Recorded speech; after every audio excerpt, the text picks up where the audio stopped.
বাংলাদেশের মানুষের প্রত্যাশা, আশা, আকাঙ্ক্ষা আকাশচুম্বী। কিন্তু এই বিষয়গুলো যদি আমরা ধারণ করতে না পারি, সেই রাজনৈতিক ব্যক্তিত্ব, সেই রাজনৈতিক দলেরও কোনো ভবিষ্যৎ নেই। এটা আমি প্রত্যেকদিন ইচ্ছা করে বলি।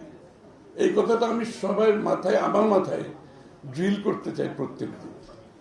যদি না বুঝি তাহলে দলেরও ভবিষ্যৎ নাই, আমারও ভবিষ্যৎ নাই, দেশেরও ভবিষ্যৎ নাই, কারো কোনো ভবিষ্যৎ নাই।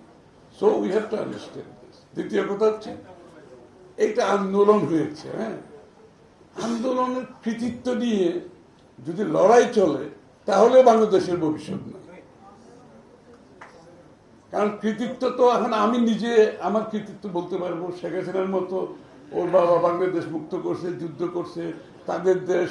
এটা তো এই একটা কনসেপ্ট কেন এখন বাংলাদেশে চলতেছে, যে এই আন্দোলন আমার কৃতিত্ব আমাকে ভোগ করতে হবে, আমাকে বাংলাদেশ চালাতে হবে, বাংলাদেশ কিভাবে চলবে আমাকে সিদ্ধান্ত নিতে হবে, আমার সিদ্ধান্ত না আসলে আমি এটা করবো না, আমি সেটা করবো। একটা কালচার, এই কালচার থেকে তো বেরিয়ে আসতে হবে।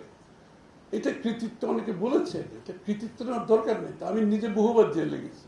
যে সমস্ত দেশ এই উত্তর বিপ্লব উত্তর মাস আপরাইজিং উত্তর দেশ যত তাড়াতাড়ি ইলেকট্রাল প্রসেসের মাধ্যমে গণতান্ত্রিক প্রক্রিয়ায় যেতে পেরেছে, ওই দেশগুলো বেঁচে গেছে এবং ওই দেশগুলো ভালো করছে।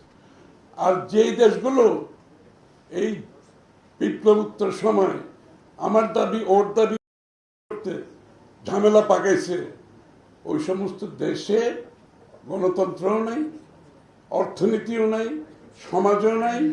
ওখানে গৃহযুদ্ধ চলছে, ওখানে সমাজে বিভক্তি চলছে, ওই দেশের অর্থনীতি বিধ্বস্ত হয়ে গেছে। এই জন্য যত তাড়াতাড়ি সম্ভব, 1 বছর অ্যাকচুয়ালি বেশি সময় হয়ে গেছে, আমাদের অনেক আগে নির্বাচন প্রক্রিয়ার মাধ্যমে দেশটাকে একটা ডেমোক্রেটিক অর্ডারে চলে যাওয়ার কথা ছিল। এবং এই না যাওয়ার কারণে দেশ কিন্তু দিন দিন নিচের দিকে যাচ্ছে।